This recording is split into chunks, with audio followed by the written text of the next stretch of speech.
येन हस्तावलम्बेन ताडितोऽहं भवाम्बुधे तं महाश्रवणं वन्दे चन्द्रप्रख्यं सुशीतलं तं महाश्रवणं वन्दे चन्द्रप्रख्यं सुशीतलं। परमाराध्य परम पूज्य गुरुदेव के श्री चरणों में वंदन।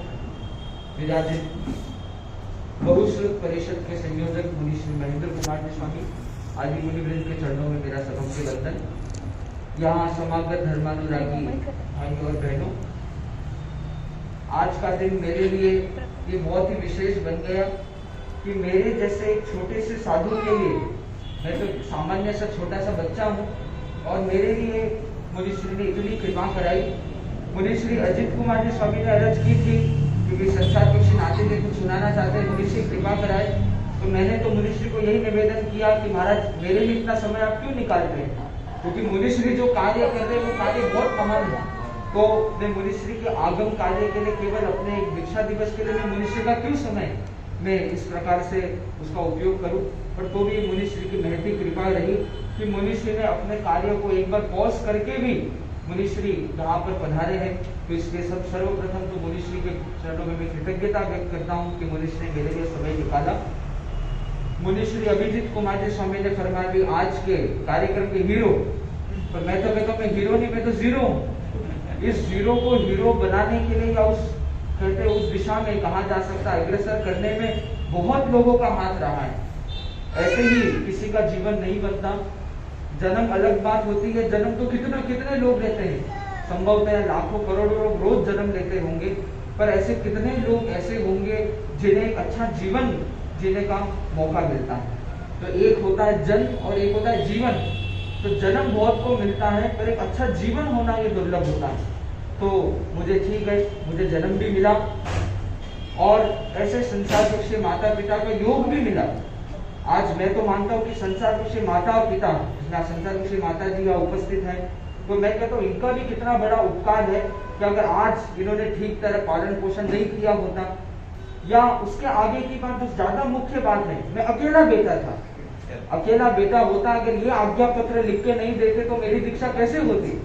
तो ये इनका भी बहुत बड़ा बलिदान रहा, इनका भी बहुत बड़ा त्याग था कि इन्होंने मुझे दीक्षा देने के लिए बाधा मेरे लिए कभी नहीं बने। इन्होंने मुझे दीक्षा के लिए आज्ञा भी दी, इसलिए मैं संयम राह पे बढ़ सका। तो इनके प्रति भी बहुत बहुत धन्यवाद और साधुवाद है कि इन्होंने मुझे इस मार्ग का चयन करने भी दिया। और मैं अपने आप को बड़ा सौभाग्यशाली मानता हूँ कि मुझे हमेशा से वे जिन जिन व्यक्तियों के सन्निधि में रहा या जिनके संपर्क में रहा कि मुझे हमेशा उनसे फायदा ही फायदा मिला है। सब लोगों ने, हर व्यक्ति ने मेरे हित की कामना की है, मुझे कुछ सिखाने का ही प्रयास किया। और कहते हैं योग संयोग कैसे होते हैं, परिस्थितियां कैसे बन जाती है कि मैं एक ऐसा लड़का जो लगभग ज्ञानशाला भी नहीं गया, लगभग मैं अपने जीवन में ज्ञानशाला नहीं गया, मैं साधु साथियों के संपर्क में कभी नहीं रहा, क्योंकि उस समय मुंबई में हालांकि इतने साधु साथियों होते भी नहीं थे, और कभी कभार कोई एक आध सिंगाड़े आते, इतने दूर वगैरह होते। संसार पीछे पिताजी का आना जाना विशेष कुछ नहीं के प्राय था, मम्मी को रुचि होती भी, पर अब अकेली माँ अब घर संभाले कि बच्चे को लेकर जाए, क्या करे। तो मैं साधु साथियों के संपर्क में भी कभी नहीं रहा। अब यहाँ तक कि सोचो कि मैंने आचार्यों के भी कभी दर्शन नहीं किए जिंदगी में, गुरु के दर्शन नहीं किए, ऐसा भी अवसर नहीं आया। तो न ज्ञानशाला, न साधु साथियों से संपर्क और न गुरु के दर्शन। इतना होने के बावजूद भी ये कोई आश्चर्य से कम नहीं है कि मैं साधु बन गया। तो कहते हैं कि योग संयोग कैसा बनता है कि परम पूज्य आचार्य श्री महाश्रवण जी का कंटालिया पधारना होता है। तो देखो, सबसे पहला धन्यवाद संसार पक्षी नाना जी को। आज आचार्य श्री कंट मेरा संसार पक्षी ननिहाल कंटालिया है, आचार्य भिक्षु की जन्मभूमि सेठिया परिवार, संसार पक्षी नाना नानी जी इधर है, अशोक जी बादल जी। तो अब आचार्य श्री कंटालिया पधार रहे थे, तो इनका आग्रह रहा कि भाई मेरा नाम ख्वाहिश था उस समय कि ख्वाहिश देखो चलना है, और मैं एकदम खिलाफ था कि मैं तो नहीं चलूंगा। मैं बोला अपने को कुछ समझ में आता नहीं, कुछ जानकारी नहीं, और साधु साथियों की भाषा भी एकदम शुद्ध देशी हिंदी होती है, तो अपने तो कोई पल्ले पड़ता नहीं है, तो जाके करेंगे भी क्या। तो मेरे मन में ऐसी कोई रुचि है, ऐसी भावना विशेष जहाँ तक मुझे याद है बिल्कुल नहीं थी। नाना जी का फिर भी आग्रह रहा कि नहीं भाई तुमने कभी दर्शन नहीं किए, सेवा नहीं की, वे तुम्हारे ननिहाल पधारे भाई, अब तो चलो। बहुत आग्रह रहा, पर तो भी मैं जल्दी से, मैं हालांकि मैं कभी जल्दी मानने वाला कभी रहा भी नहीं, तो मैं मानने को तैयार भी नहीं हुआ। तो पर नाना जी का आग्रह रहा। और दूसरी तरफ दूसरा धन्यवाद संसार रुषि भाई नमन, जो नाना जी का पोता हो गया, उसका छोटा भाई अरहम यहाँ पर है। तो नमन ने मेरे को फोन किया और कहा कि भाई अरे देख छुट्टियां चल रही है, ये लगभग मार्च का महीना था संभवतः, जहाँ तक मुझे याद है। तो मेरी छुट्टियां चल रही है, वो कहता है भाई देख मैं चलता हूँ तू भी चल। तो हमारे उम्र में 6 महीने का ही फर्क था। तो उसने कहा कि चलो भाई कंपनी हो जाएगी। तो कहते भाई तू चलता है तो मैं चलता हूँ।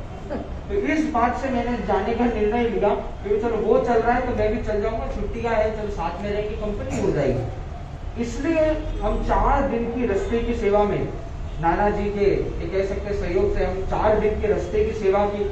और मुझे याद है कि 4 दिन आप लोगों ने भी सेवा की होगी। तो आचार्य के यहाँ लोग झंडा लेकर चलते हैं, बड़ा सारा झंडा होता है। 4 दिन याद है कि मेरे संसार से भाई, मामा का लड़का नमन और मैं, हम 2 के सिवा 4 दिन तक किसी के हाथ को झंडा नहीं लगा। मैं थकता उसको देता, वो थकता मैं को देता। तो ऐसे करके 4 दिन हमने रास्ते की सेवा की। और बस मेरी यही वैराग्य की पृष्ठभूमि रही कि वो 4 दिन की सेवा में मन में इतनी जिज्ञासाएं जगी।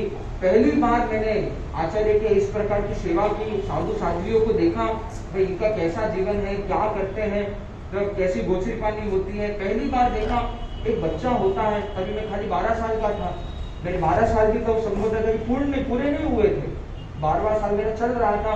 और तब मैंने देखा कि ऐसा जीवन होता है, मन में इतने सारे बच्चे के में इतने सारे प्रश्न होते हैं।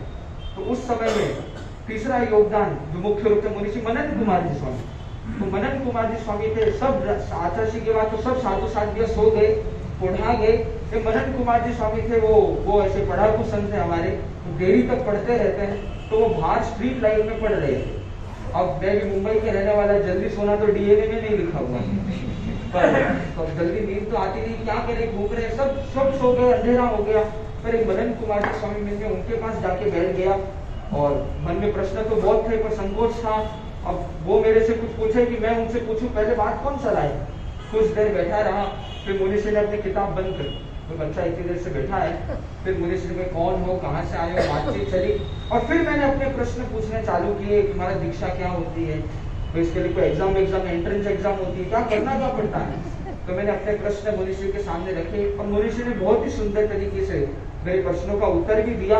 और हमारी जो चर्चा चल रही थी, बीच में नाना जी 3 बार आ गए, अरे भाई तुम भी सो, महाराज को भी सोने दो, क्योंकि देरी होगी, सब सो गए हैं। फिर जब तीसरी बार आए तो मनन मुनि ने बोला, अशोक जी आप बताओ आपका घर किधर है। बोले हमारे सामने ही है। बोले मेरी जिम्मेवारी में ख्वाहिश को वहां तक पहुंचाना, बोला वापस आपको आने की जरूरत नहीं है।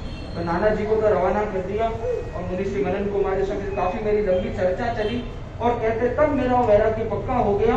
मैं लगभग 11 साढ़े 11 बजे वापस घर पे पहुंचा और तुरंत पापा को फोन कर दिया कि मैं तो दीक्षा लेने वाला हूँ, मैंने सोच लिया। पापा ने भी सुना, उन्हें बोला कि घर तो आज दीक्षा लेने बोला कि बच्चा है तो क्या ऐसी भावावेश में कुछ बोल दिया कर दिया।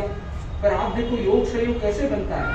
नाना जी का आग्रह रहा, भाई का कहना हुआ, मैं वहां गया, ऐसे मैंने देखा, मन में जिज्ञासा, मनन मुनि की सेवा। अब कितने लोगों को वैराग्य ऐसा आता होगा, पर घर पे आते ही वैराग्य उड़ जाता है।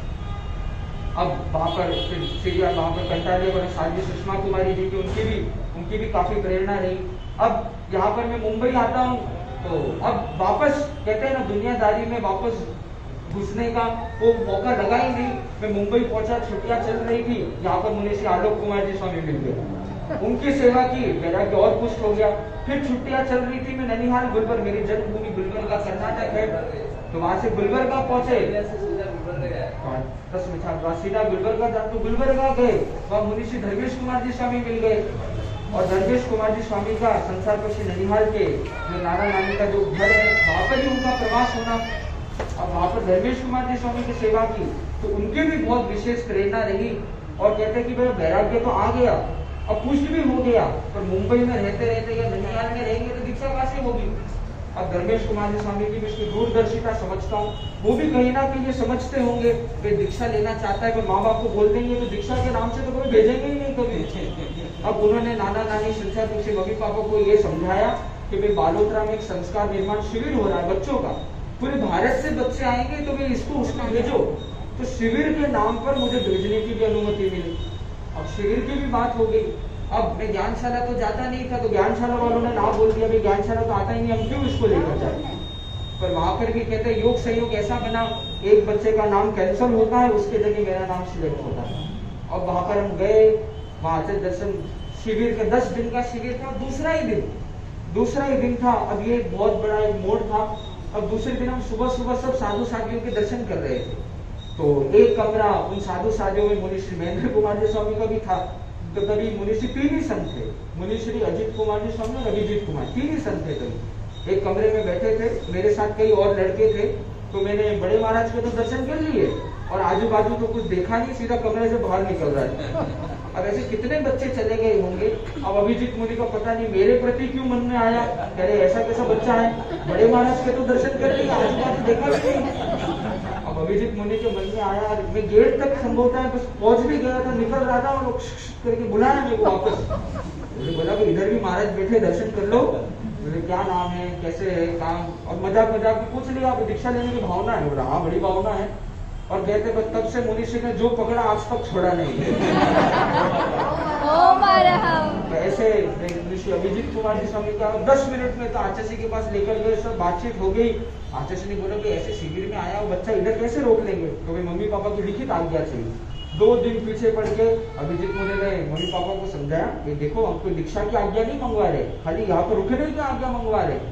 अब बोलो न ये उनको जानते न ये उनको जानते, एक अजनबी है इनके लिए, तो भाई ऐसे कैसे विश्वास करके बच्चे को रहने के लिए दे दे। अब इन्होंने विमल जी सोनी को पूछा भाई अभिजीत मुनि कौन है क्या है। विमल सोनी बोला कि भाई संत फरमा रहे तो भाई मान लेना चाहिए। इन्होंने बाहर रुकने की लिखित आज्ञा दे दी। मैं शिविर में गया था, 6 महीने तक घर पे आया नहीं और साधु प्रतिगमन का आदेश लेकर ही पहली बार वापस मुंबई लौटा।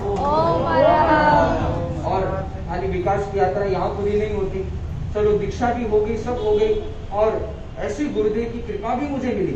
देखो हर साधु यही समझता होगा कि भाई गुरुदेव की मेरे पे विशेष कृपा है, और सभी से ऐसे समझते होंगे। और मैं भी ऐसा ही था कि मुझे भी यही हमेशा यही महसूस की गुरुदेव की मुझ पे विशेष कृपा है। आचार्य की ऐसी सन्निधि, आज अगर मैं कुछ हट्टा कट्टा भी बनाऊं तो इसमें गुरुदेव का भी बहुत बड़ा योगदान है। ज्ञान का विकास हो चाहे शरीर का विकास हो। हम बहुत पतले थे, मैंने पहले भी संभव आके लोगों को सुनाया था। आचार्य ने हमें लक्ष्य दिया 1 साल में 10 किलो वजन बढ़ाना है, और गुरुदेव की कृपा से 6 महीने में 11.5 किलो वजन बढ़ेगा। ऐसे गुरुदेव की ऐसी अनुकंपा। और सबसे विशेष अगर ज्ञानाराधना की दृष्टि से देखे तो मुनि श्री अभिजीत कुमार जी स्वामी, और उससे भी विशेष बहुश्रुत परिषद के संयोजक मुनि श्री महेंद्र कुमार जी स्वामी, कि मैं इतना छोटा बच्चा और बड़े महाराज इतने प्रौढ़ संत, आज आप देखो कितना बड़ा फासला है, पर तो भी मुनि श्री की जो कृपा मिली, मुनि श्री ने जो मेरे पर वात्सल्य रखा, उसको मैं शब्दों में उसका वर्णन नहीं कर सकता। मुनि श्री की बहुत अत्यंत कृपा रही हर दृष्टि से, खाने पीना हो, क्या पढ़ना हो, सोना हो, उठना बैठना हो, मुनि श्री की बहुत कृपा रही। और कुछ ऐसे वेदनीय गर्भ का उदय रहा, मैं बार बार बीमार पड़ जाता। तो शुरुआत में डेंगू भी हुआ, मलेरिया भी हुआ, इतनी बीमारियां हुई। ऐसे ऐसे समय मैंने देखे, मैं 8-8 दिन तक उठ नहीं सका, आज उल्टियां होती। तो इस क्षेत्र में मुनि श्री अजित कुमार जी स्वामी, जो मुनि श्री ने सेवा की है, मैं आज भी याद करता हूँ तो मेरा दिल गदगद हो जाता है।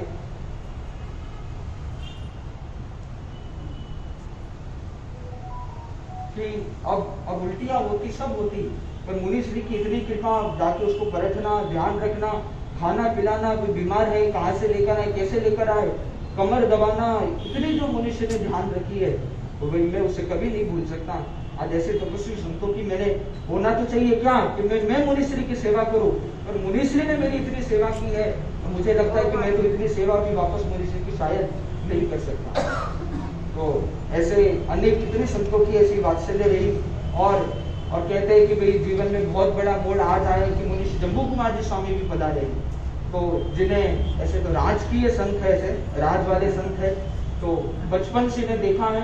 और लगभग हमारे जितने आचार्य ऋषि के साथ प्रवास हुए हैं, तो हमारा कमरा हमेशा बाजू बाजू में रहा है। जसोल चातुर्मास में रहा तो वहां भी एकदम बाजू में, लाडनू चातुर्मास में तो वहां पर भी एकदम बाजू में, दिल्ली चातुर्मास में भी एक ही लाइन में कमरा था।